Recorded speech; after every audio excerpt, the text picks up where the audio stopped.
చెప్తున్నాను. ఇది ఆంధ్రప్రదేశ్కి చాలా కీలకమైనది అది ఈ పర్టికులర్ సినిమా. ఎందుకంటే కోహినూర్ డైమండ్ ప్రపంచవ్యాప్తంగా ప్రసిద్ధి. దాని చుట్టూ దాని రక్త చరిత్ర కూడా తెలుసు. అలాంటి కోహినూర్ డైమండ్ మన విజయవాడ కృష్ణానది తీరం దగ్గర మనకున్న కొల్లూరు ఒకప్పుడు వజ్రాల గనులు ఉండే అక్కడ దొరికిన వజ్రం. అలాగే మన మచిలీపట్నం విపరీతమైన అంతర్జాతీయ స్థాయిలో ఎక్స్పోర్ట్ ఇంపోర్ట్కి లావాదేవీలకి చాలా నిలయం అది. సో అలాంటి చోట జరిగే కదా ఇక్కడ జరిగిన ఈ కోహినూర్ వజ్రం వెళ్ళి ఫైనల్గా కులీ కుతుబ్ షా నుంచి మొఘల్ ఎంపరర్ దాకా వెళ్ళి మొఘల్స్ పాలనలో దట్టు ప్రత్యేకించి ఒక నియంతగా ఉన్న సొంత తమ్ముడిని కూడా సొంత అన్నయ్యని కూడా చంపి దారా సిక్కుని చంపేసిన ఔరంగజేబ్, తండ్రిని ఖైదులో పెట్టించిన ఔరంగజేబ్, అలాగే హిందువుగా బతకాలి అంటే పన్ను కట్టాల్సిన సమయం అలాంటి పరిస్థితుల్లో తీసుకొచ్చి దేవాలయాలు కూల్చేసిన ఔరంగజేబ్, అలాంటి ఔరంగజేబ్ ఆసీనుడైన ఆసనం మీద నెమలి సింహాసనం మీద ఉన్న కోహినూర్ని హీరో పాత్ర ఇవ్వబడుతుంది. అది తీసుకురమ్మని అది అసైన్ చేయబడతారు. సో అది నాకు ఇంట్రెస్టింగ్ అనిపించి సినిమాని ఒప్పుకోవడం జరిగింది. ఇది దాదాపు 3-4 సంవత్సరాలు క్లోజ్ టు 5 years పట్టింది. 2 కరోనా వేవ్స్ బాగా ఇబ్బంది పెట్టినాయి. ఫైనల్గా వచ్చేటప్పటికి మన మ్యాన్ మేడ్ డిజాస్టర్ గత ప్రభుత్వం చేసిన సమయంలో కరెక్ట్గా సినిమా చేద్దాం అనుకున్న సమయంలో చంద్రబాబు గారిని చేసేయడం, నన్నేమో వైజాగ్లో ఇబ్బందులు పెట్టేయటం, వీటన్నిటిలో చాలా డిఫికల్టీస్ వచ్చినాయి సినిమా పూర్తి చేయడానికి. ఫైనల్గా గవర్నమెంట్ మారిన తర్వాత చేద్దాం అనుకుంటే చేసే టైంకి అడ్మినిస్ట్రేషన్ 6 months తర్వాత కరెక్ట్ ఇక్కడ ఈ ఆఫీస్ ఈ క్యాంప్ ఆఫీస్ కొత్తపేట దూరంలో ఉన్న ఈ మిడ్ వ్యాలీ ఏరియాలో సెట్ చేసి రోజుకి కుదిరినప్పుడల్లా 7 to 9 మార్నింగ్ షూటింగ్ చేస్తాం. ఎప్పుడన్నా సండేస్ కుదిరితే ఒక రోజు ఒక 9 గంటలు చేయటం అలా జరిగింది. సో ఫైనల్గా సినిమా ఫినిష్ పూర్తయింది. ఈ కైండ్ ఆఫ్ యాక్షన్ అడ్వెంచర్, అలాగే ఈ చారిత్రాత్మక నేపథ్యం కాబట్టి కొంత జిజియా మీద ఒక రివోల్ట్ ఎలా ఉంటుంది అంటే ఒక హిందూగా నువ్వు వెళ్తున్నాలంటే క్యూలో నుంచొని for being Hindu you have to pay tax. So అలాంటి ఇంట్రెస్టింగ్ ఎలిమెంట్స్ ఉన్నాయి. And it's more of a wholesome entertainer తప్ప దీంట్లో ఏ విధంగా పొలిటికలైజ్ అనేది ఏముండదు. ఇట్స్ ఫ్యామిలీ ఎంటర్టైనర్ కాదు. ఇది నేను చేయటం వల్ల దీనికి ఇంకేదైనా రంగులు ఆపాదించబడతాయో నాకు తెలియదు కానీ బట్ నేను మటుకు సినిమా చేసినప్పుడు it is beyond politics. So దాంట్లో ధర్మం అనేది ఒక ఎలిమెంట్.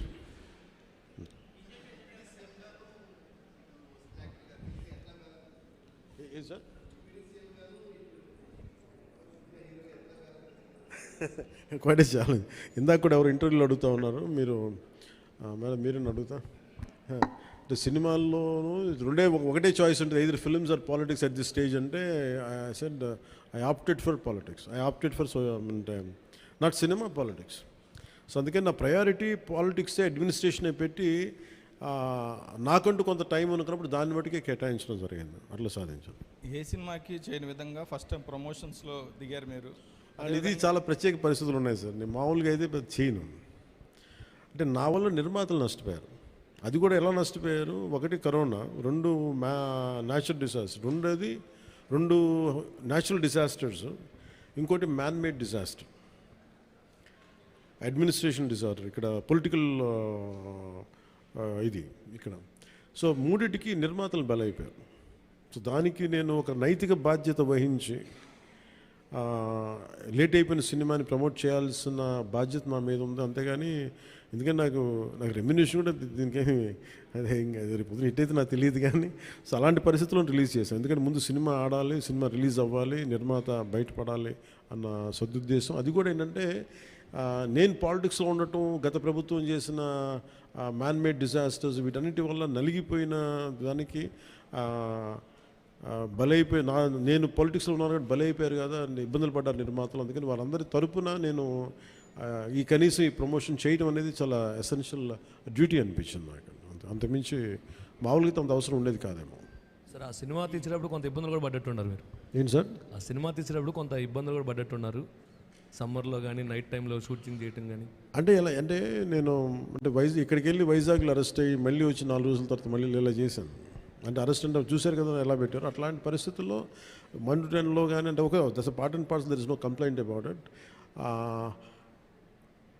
నాకేమనిపించిందంటే ఈ ఇబ్బందులు పడటం ఒకటిను, పార్టీని నడుపుతా ఏమాత్రం హోప్లెస్ పొలిటికల్ సిచ్యువేషన్లో ఉండి సినిమాలు చేస్తా 10 రూపాయలకి 15 రూపాయలకి టికెట్లు ఏదైనా రిలీజ్ అయితే ఇబ్బందులు పెడతా, నాకు వీటన్నిటికీ దాటి అధిగమించి ఇక్కడ దాకా రావడం చాలా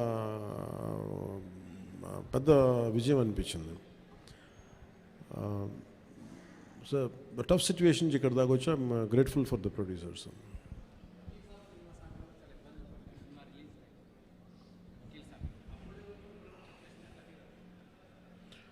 అంటే అన్నీ ఆర్గానిక్ ఉంటాయి కదండి, ఏదన్నా సహజంగా ఉంటాయి, కొన్ని ఇబ్బందులు ఉంటాయి, జరుగుతూ ఉంటాయి.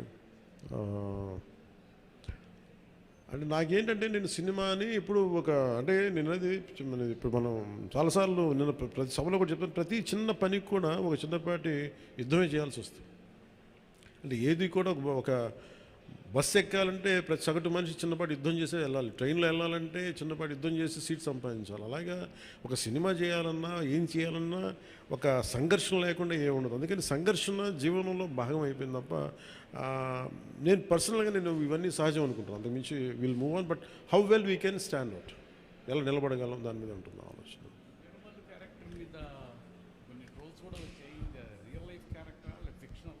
ఇది ఫిక్షన్ క్యారెక్టర్స్, అసలు వాళ్ళు ఎవరో మాట్లాడారు నా దృష్టికి తీసుకొచ్చారు కానీ అసలు సంబంధం లేదు. అది సర్వాయి పాపన్న గౌడ్ అని చెప్పి అసలు సంబంధం లేదు, దానికి దీనికి అస్సలు సంబంధం. ఇది ఒక వన్ ఈజ్ ఒక హై కాన్సెప్ట్. ఒకవేళ కోహినూర్ డైమండ్ని తీసుకొస్తే ఉంటుంది, దాన్ని కొర్లు మన ఈ మచిలీపట్నం పరిసర ప్రాంతాల్లో పెరిగే ఇలాంటి వాతావరణంలో పెరిగిన ఒకడికి ఈ బాధ్యత తప్పు చెప్తే నిజాం నవాబు ఎలా ఉండొచ్చు, ఈ హై కాన్సెప్ట్. దీంట్లో ఎక్కడా కూడా అది ఒక ఫిక్షస్ క్యారెక్టర్ తప్ప దాన్ని ఎక్కడా కూడా అసలు చారిత్రాత్మక ఆధారాలు ఉన్న పాత్ర అసలు కాదు, ఫ్రమ్ డే వన్ నుంచి. It's very quite created character. Sir Bheemla నాయక్కు సంబంధించి అప్పుడు టికెట్ రేట్లు తగ్గించారు, అయినా సరే హిట్ అయింది. కానీ ఇప్పుడు టికెట్ రేట్లు పెంచారు. అంటే ఆ రోజు టికెట్లు రేట్లు తగ్గిస్తే నిరుత్సాహపడలా, ఈరోజు టికెట్ రేట్లు పెరిగితే కూడా ఆనందించట్లా. భగవంతుని ఏదిస్తే అది తీసుకోవడం అంతే తప్ప ఈరోజు గవర్నమెంట్ ఉంది కాబట్టి అంటే ప్రత్యేకించి పవన్ కళ్యాణ్ సినిమాకి ఇస్తే నేను ఖచ్చితంగా అది నేను ఆనందించేవాడిని కాదు.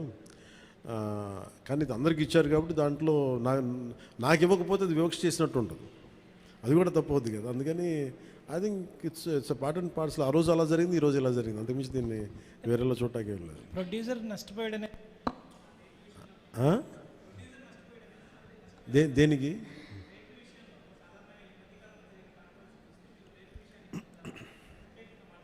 మళ్ళీ వినిపించట్లా? రేట్ల విషయంలో సినిమా టికెట్స్ రేట్ల విషయంలో ఖచ్చితంగా నేను నష్టపోయాను, నిర్మాతలు నష్టపోయారు. ఒక 5 రూపాయలు రావాల్సిన చోట రూపాయి వస్తే దట్స్ ఓకే అనుకున్నాం. భగవంతుడు ఈరోజు మనకి ఇచ్చిన రూపాయితో తృప్తి పడదాం, ఖచ్చితంగా నష్టపోయాం, బట్ దట్స్ ఓకే. ఎందుకంటే వాళ్ళు వచ్చిన సంస్కృతి ఎలాంటిది, ప్రత్యర్థి కోపం ఉంటే చీని చెట్లు నరిగేయటం, బత్తాయి చెట్లు నరిగేయటం ఆలోచన విధానం.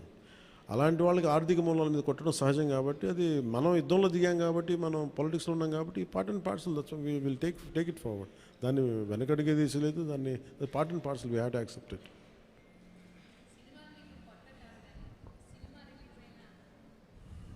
సినిమాలు మీకేం కొత్త కాదు, కానీ ఏ సినిమా రిలీజ్ అయినా అందరికీ కొంత నెర్వస్నెస్ ఉంటుంది, మీకు కూడా ఉంటుందా? నాకు నిండా మునిగినోడు చలి అని చెప్పండి. కాదు, బాధ్యత ఉంటుంది. అంటే సినిమా బాగుందంటే ఆనందిస్తాను, బాగలేదంటే ఓకే ఏం కరెక్ట్ చేయాలని ఆలోచిస్తాను, అంతే తప్ప. ఎందుకంటే ఎందుకు నాకు నర్వస్నెస్ ఉంటుంది అంటే చేసేటప్పుడు చాలా ఒళ్ళు దగ్గర పెట్టుకుని చేస్తాను. నేను సినిమా బాగలేదని కూడా ముందే చెప్తుంటారు, బాగలేదు ఇబ్బందులు ఉన్నాయి చూసుకోండి. అందువల్ల నాకు ఏంటంటే నాకు గిల్ట్ ఉండదు బేసిక్గా. ఇప్పుడు మెచ్యూరిటీ వచ్చి ఎప్పటి నుంచో మూవీస్ తీస్తున్నారు, ఇప్పుడు మీరు అలా అనుకుంటున్నారా? మొదటి నుంచి కూడా అలాగే ఉండేవాళ్ళ? దీనికి నేను సమాధానం చెప్పాను. మీరు కావాలన్న ఇంటర్వ్యూస్ చూసుకోండి, బిఆర్ రాజు గారితో ఉంటాయి. ఆ ఇంటర్వ్యూస్లో నేను ఇప్పుడు ఏం మాట్లాడినా అవే ఉంటాయి. అందుకని ఉదాహరణకు తొలి ప్రేమ తీశాను. తొలి ప్రేమ షూటింగ్ చేసినప్పుడు సినిమా అయిపోయి రిలీజ్ అవుతుంటే నేను కూర్చొని అక్కడ ఒక్కనే కూర్చున్నాను. గబ్బర్ సింగ్ కూర్చున్నా కానీ నేను ఒక్కనే కూర్చుని ఉన్నాను. నా పక్కన పార్టీస్ ఏమి ఉండవు, జస్ట్ ఒకే ఒకసారి నా జీవితంలో ఒకే ఒకసారి నన్ను పార్టీకి పిలిచింది భీమ్లా నాయక్ ప్రత్యేకంగా నన్ను పిలిచారు. ఎందుకంటే ఇంత 10-15 రూపాయలు టికెట్ అప్పుడు కూడా ఇంత డబ్బు చేసింది ఈ సినిమా అని అనుకొని దాని ఒక్కదాన్ని ఫస్ట్ టైము నా జీవితం అదే మొదటిసారి వెళ్ళటం. మళ్ళీ దీని తర్వాత కూడా వెళ్తాను కూడా నాకు డౌట్. అవును, ఇంతకీ మీ కో-ఎమ్మెల్యేలతో మూవీ చూసే ఆలోచన ఏమైనా ఉందా? మీ ఎమ్మెల్యేలతో కో-ఎమ్మెల్యేలతో మూవీ చూసే ఆలోచన, ప్రపోజల్స్ ఏమైనా ఉన్నాయా? నేను ఎప్పుడు అట్లా ఆలోచించలేదండి. అసలు ఇప్పుడు చెప్తే ఇప్పుడు ఐడియా వచ్చింది, బాగానే ఉందనిపిస్తుంది. ఎందుకంటే అసెంబ్లీలో సగం మంది మీ ఫ్యాన్సే కదా.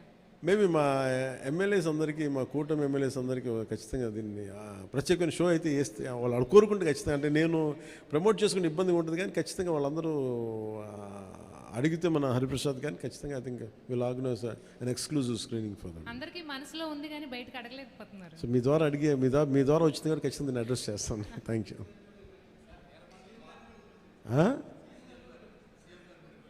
సీఎం గారు బిజీగా ఆయన సినిమాలు మా అయితే ఒక 5 నిమిషాలు చూస్తారేమో. ఎందుకు రోజు నన్నే చూస్తుంటారు కదా, సినిమా చూస్తున్నట్టు అనుకుంటారు.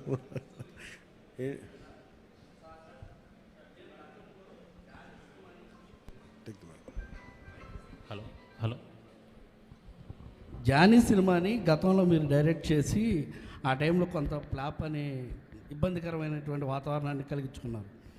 ఈ సినిమాలో మీరు లాస్ట్ క్లైమాక్స్ మీరే డైరెక్ట్ చేశారని చెప్పేసి చెప్తున్నారు.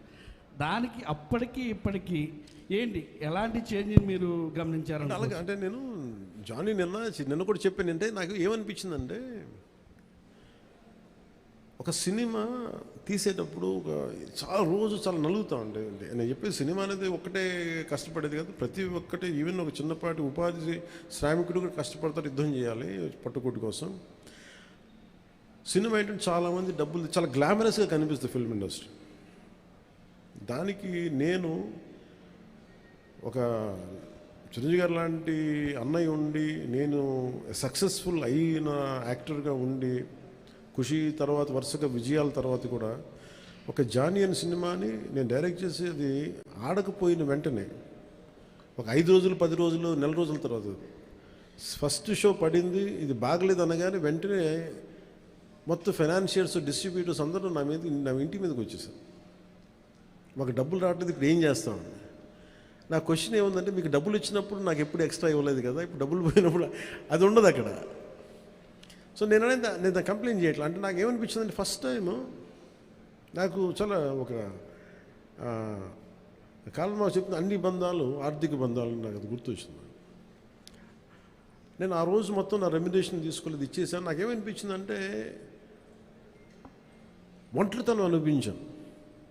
అంటే ఇప్పుడు ఎలా ఉంది అంటే, గత ప్రభుత్వం చేసిన ఒక దుర్మార్గాలన్నీ నేను చేసేసి అందరూ నిందిస్తుంటే నేను ఎంత బాధపడాలో, సినిమా ఫ్లాప్ అయితే నన్ను బాధపడమని అందరూ అలా చెప్తాను.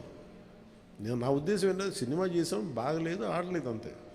కానీ దానికి ఏంటి ఏదో ఒక కొంపలంతా మునిగిపోయినట్టు ఇలా మొక్కలు పెట్టుకున్నారండి. అందరూ డీలా అయిపోయి, ఓకే నష్టపోతే ఒక ఎంత నష్టపోయింది చూద్దామని చెప్పి ఫైనల్ నేను ఏం చేయగలిగింది, బాబు నాకు ఇచ్చిన రెమ్యునరేషన్ ఇది, నాకు రూపాయి వద్దు తీసుకోండి అని చెప్పి నేను ఇంకో 15 లక్షలు అప్పు నేను తీసుకున్నాను. దాని తర్వాత ఇంకోళ్ళ దగ్గర ఆ అనుభవం నన్ను చాలా బలమైన వ్యక్తం చేసింది. ఆ ఒక్క జానీ ఫెయిల్యూర్ నాకు ఎంత హెల్ప్ చేసిందంటే, పాలిటిక్స్లో హెల్ప్ చేసింది. నేను 2019లో ఓడిపోతే మళ్ళీ నాకు అదే గుర్తొచ్చింది. నేను ఎలా సర్వైవ్ అయ్యానప్పుడు,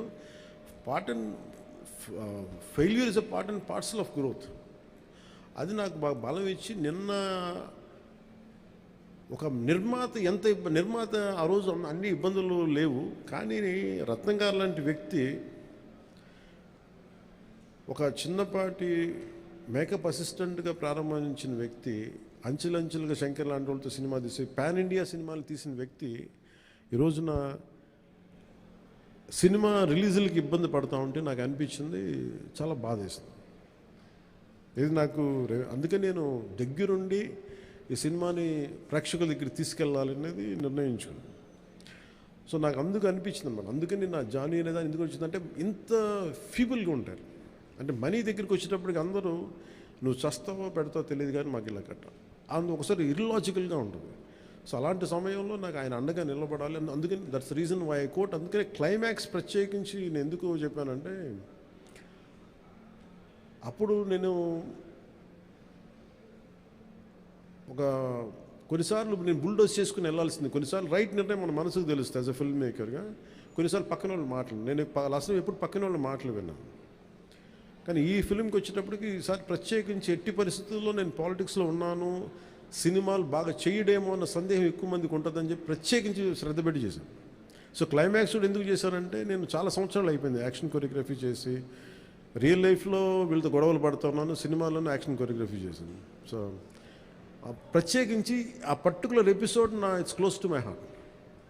చిన్నప్పుడు ఎప్పుడు పుస్తకాల్లో చదువుకున్నాం, హిందూగా బతకాలంటే జిజియా పన్ను కట్టాలి.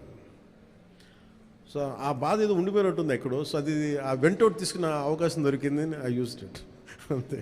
సార్ మనం చూసుకున్నట్లయితే లేదు తీసుకుని సార్ అన్నీ బాగుంటే తీసుకుంటాను. మనం ఈ మధ్యకాలంలో చూసుకున్నట్లయితే నిర్మాతలకి కొంతమందికి మాత్రమే థియేటర్లు ఉండిపోయినాయి, వేరే వాళ్ళ సినిమాలకి ఇబ్బంది పడుతున్నారంటూ కూడా కొంత కాంట్రవర్సీ వచ్చినటువంటి పరిస్థితి సినిమా పరిశ్రమ విషయంలో.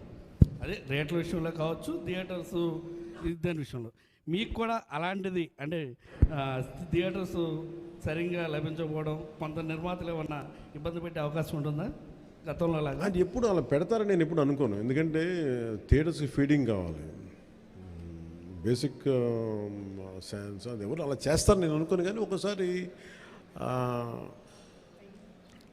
కొన్ని అనుకోని పరిస్థితులు వస్తూ ఉంటాయి, అది పెద్ద మనసు వదిలేయటం అంతా. సార్ ఇప్పుడు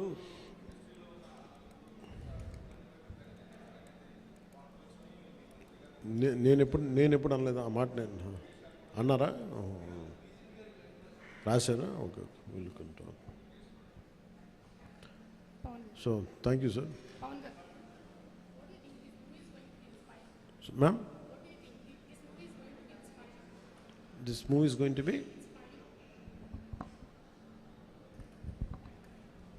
What do you think this movie is going to be inspiring by your role? అంటే ఇన్స్పైరింగ్ ఇవన్నీ నేను చెప్పలేను, కానీ I feel it is a wholesome entertainer. Once you get in to screen, it will entertain you, it will hold on to you, and it will buy the time you come out of theatre you will feel good about the film. That's what I felt. Maybe I hope the experience will be the same to everybody. ఏంటి sir? Part 2 ఒక 20% shooting చేసాం. We had done 20 to 30%.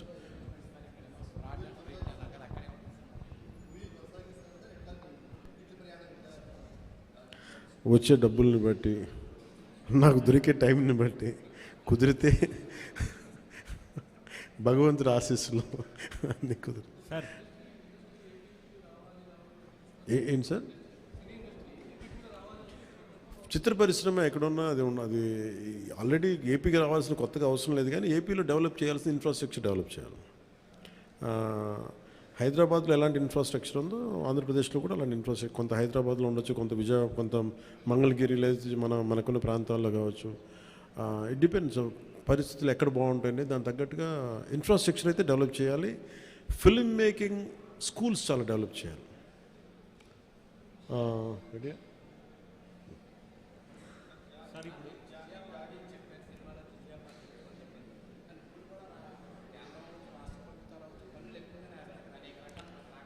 ఆ పన్నుల గురించి ప్రత్యేకించి ప్రస్తుతం only Harihara వీళ్ళ మన జిజియా పన్ను గురించి మాట్లాడుకుందాం. So thank you all of you.